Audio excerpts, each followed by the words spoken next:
was more afterwards. I think later on, when we were back home, we just said, "Do you remember old Teddy and the way he was that?" Now, Teddy was always Teddy. Yes, yeah. You know, it's your dad. You probably was respect. No. But to me and to his pals, he was Teddy. And in fact, it wasn't his name. It was somebody. It was Dennis. Edward was his second name. Yes. Middle name. Yeah. Dad. Dennis. Edward. Teddy. Which name would you answer to now? Which of these names is you in this picture? This picture of you gazing into the flames of a fire sometime in the 1950s. What are you thinking of here? Or where have you gone in this picture? And where did you go that night in September 1944? We all looked for you, groping in the dark, following that line of white tape and the trail of your blood down to the riverbank. We looked for you, but in the confusion and turmoil, we lost you among the many casualties. I can hardly imagine the experiences you had, as you, looking youthful and smiling in your pilot's uniform, could have had no idea just what was waiting for you in Arnhem. It was quite a time in history, if you like to put it that way, course, and yet it only lasted, from June till September. Yeah. And there's such a lot. But a defining moment. That went on. They taught you to fly in an old Tiger Moth, and later a Horsa glider. And from your peers you learned what camaraderie meant.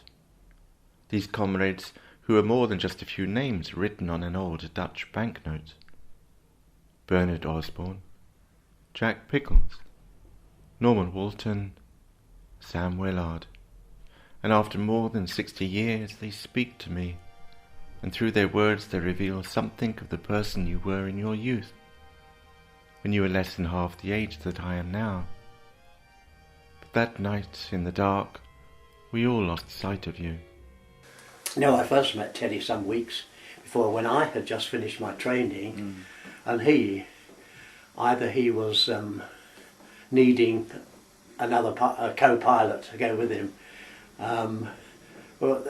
First and second pilots basically, but we became friends, of course, to each other. We were co-pilots. Of course. Yeah. We're friends and co-pilots. And so I met him first of all at Bryce Norton. Right. Not all that long, just a few weeks before D-Day. And this is probably why I am more attached to Teddy than the average two chaps might have been, because he was the older, the senior man, and he brought me along quite well. Anyway, we were at Manston when we took off on Sunday, September the 17th, for Arnhem. That Sunday morning you took off from RAF Manston, a member of B Squadron, one of 56 heavy gliders, each laden with troops, jeeps and artillery. So you and Teddy, you landed. Where was Jack Pickles and Norman Walton at this point? I couldn't tell you exactly, because we'd all gone our ways. From now onwards, we were in small numbers. Yes. Were they part of your number? Oh yes, Yes. so my flight, 19 flight. It was a terrible night, very dark and raining heavily. The area was dominated by the Germans, and we were under shell fire and intermittent machine gun fire. After some casualties we reached the river, but before we could get across we were quite heavily mortared. We had to go from where we were, which was in Oosterbeek, down to the river bank, where hopefully we would be picked up by some little boats that had come along so far, and that sort of happened, of course, in due course. But we all had our jobs allocated to us. Teddy was one of those who was standing by the white tape. That's right, yes. That sees people down to the The river. river, yes, yeah. I was put in charge of half a dozen poles, and we didn't understand each other the least bit, but but we followed each other, and we got across the river. Yes. All right. So at what point was Dad injured? Dad was injured as we were coming down chaps were filing down past him to go to the river. I see. Quite a lot of our men swam across, despite the strong current. I did not go that way because my pal, Staff Sergeant Norris, was wounded, and I stayed with him until we could be taken across in an assault boat, when I helped him to a medical dressing station about a mile away. That was the last time That was you... the last Yes, as well, yeah. Teddy. Yeah. Yeah. Quite a momentous 4 months wouldn't have been in between. I'm sure, yeah. And that was the last occasion any of your friends were to see you, the last known detail of your whereabouts. One morning in late 1944, Grandfather unfolded the local paper and found this article on the front page. In walked the sergeant from Arnhem. They were still talking about the Epic of Arnhem in the local on Friday night, when in walked Sergeant Norman Walton, wearing the wings of a glider pilot. There was a short silence. Drinks were forgotten. His tunic was stained, his haversack in tatters. He came straight from the patch of hell that was Arnhem. Concluding his account of the battle, he went on. One of the queerest incidents that happened during our fight was when Staff Sergeant Ted Norris bought a German limousine for 15 cigarettes. The car, unfortunately, was mortared the next day. He added that although you were wounded, you got back safely. It was the first news Grandfather had had that you were still alive, and after numerous inquiries learned that you had been hospitalized and were convalescing in Southampton. 6 months later you returned home, by which time the world had moved on and contact with your old friends lost. I had a good war, I remember you saying. By that you meant you had survived.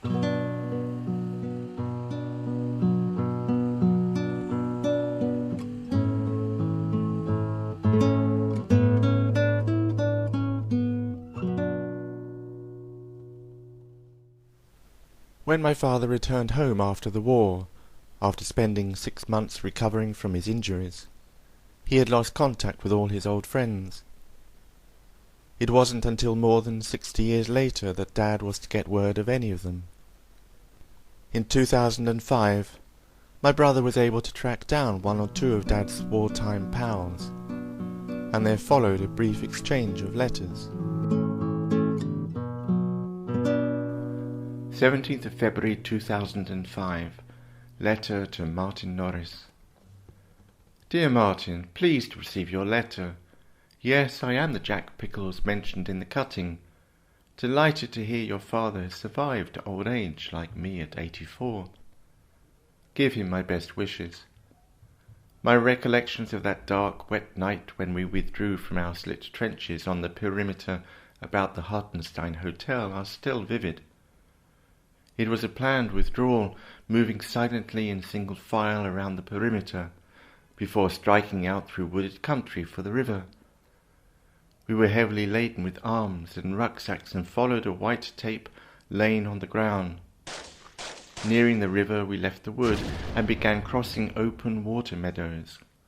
Much small arms fire, traces, but the single mortar round that dropped on the column took us by surprise. Teddy went down. Several of us clustered around him. Someone applied a shell dressing to his wound to staunch the bleeding.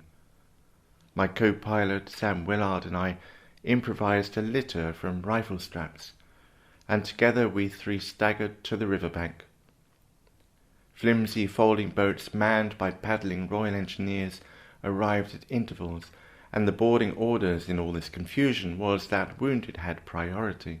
When the boat beached nearby, Sam and I struggled to lift Teddy over the gunwales. Sam hung back, crossing later. Crossing was hazardous. The river was racked by machine gun fire. Water slopped into the overloaded boat. Reaching the bank, we scrambled ashore and staggered a few yards and started walking up a rising ground the several hundred yards to farm outbuildings being used as a forward aid post. Here I delivered Teddy to the care of the RAMC, ensuring that they knew who he was and the location of his wounds. At no time do I recall any complaints from Teddy. He yet he must have been in great pain and fearful. 7th of April 2005. Letter to Martin Norris from Norman Walton, South Africa. Dear Martin, your letter of the 4th of March arrived. Let me say how pleased I was to have your letter. Jack Pickles had already written, advising of your approach. Yes, I remember your father well, and I'm pleased to know he is alive and well, in spite of the smoking. Please give him my regards. We shared some incredible times in the regiment, and of course our Arnhem experiences will always live in our memory. But we were the lucky ones. We survived. 9th of December 2005. Letter to David Brooke, the editor of The Eagle, from Bernard Osborne, Bromley, Kent. Dear David, I was very interested to read the obituary written by Norman Walton. I was sorry to learn that Jack Pickles had died during the year. Delighted to know that Norman, Sam and John are well. The other person mentioned in Norman's letter was Teddy Norris. I was Teddy's co-pilot on D-Day and at Arnhem. He is a great chap, most capable. And at Arnhem we were never more than a few yards apart until the evacuation over the river on the night of the 25th, 26th of September. Teddy stood by the white tape, guiding people down to the river. 23rd of January 2006. Letter to David Brooke from Teddy Norris, Great Yarmouth, Norfolk. Dear David, I am the Ted Norris mentioned by Norman Walton. I am quite sure if it had not been for Jack and Sam getting me across the river, it is doubtful I would have survived, since I spent 6 months in hospital. Thanks to them and hospital staff in the UK, I'm still here. January the 26th. Letter to Teddy Norris from Bernard Osborne. Dear Teddy, today I received a letter from David Brooke giving me your address. I'd written to David after reading Norman's letter in the December 2005 edition of The Eagle, in which your name was mentioned. In my letter I'd stated I was your second pilot on D-Day and Arnhem, and that I had endeavoured to contact you. It was only when the 50th anniversary came up that I really thought much about it again, and also renewed my efforts to see if I could find anything about Teddy. Yes. So when you found him 60 odd years later, what did you think? Oh, I thought it was wonderful, really. Yes, we had a lovely chat for about half an hour on the phone, and of course, had we known that he wasn't going to live much longer, I'm sure we would have made an earlier date to meet. May I remind you of a little incident at Oosterbeek in '44? I've earned more than one meal on recounting this tale. We were huddled in our 2-man slit trench.